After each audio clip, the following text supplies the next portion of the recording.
Oggi usciamo un attimo fuori argomento perché voglio parlarti di un film che ho visto in anteprima. Quindi voi pure volete fare un rap? Chi sto fa rap? Chi sta fa paura? Malavia esce oggi al cinema e ti spiego subito perché secondo me dovresti andare a vedere. Io sono Gianmarco Santarpino, generalmente qui parliamo di musica, ma oggi si parla di cinema e seguimi per altri video. Se sei una persona che come me ha vissuto il fenomeno dell'hip hop fine anni 90, che ha fatto le battle di freestyle, insomma se hai frequentato un certo ambiente, questo film è proprio perfetto per te. Nunzia De Stefano firma questa produzione di Matteo Garrone, che è una sorta di 8 Mile ambientato a Napoli. Una Napoli contemporanea, però un po' fuori dal tempo, dove vediamo questo ragazzino interpretato da Mattia Cozzolino che a un concerto di 99 posse si innamora della musica e soprattutto si innamora del rap. Verrà istruito da Peppo, che interpreta questa sorta di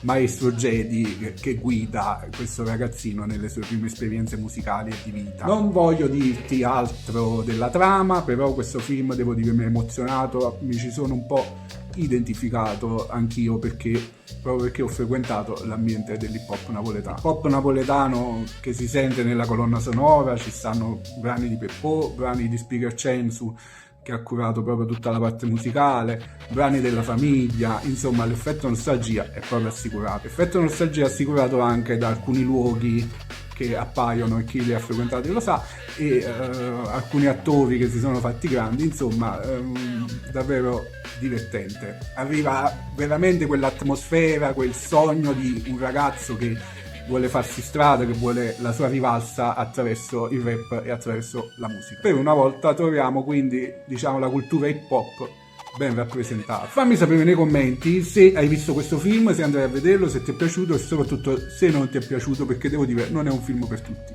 Un bacione e ci vediamo presto, ciao!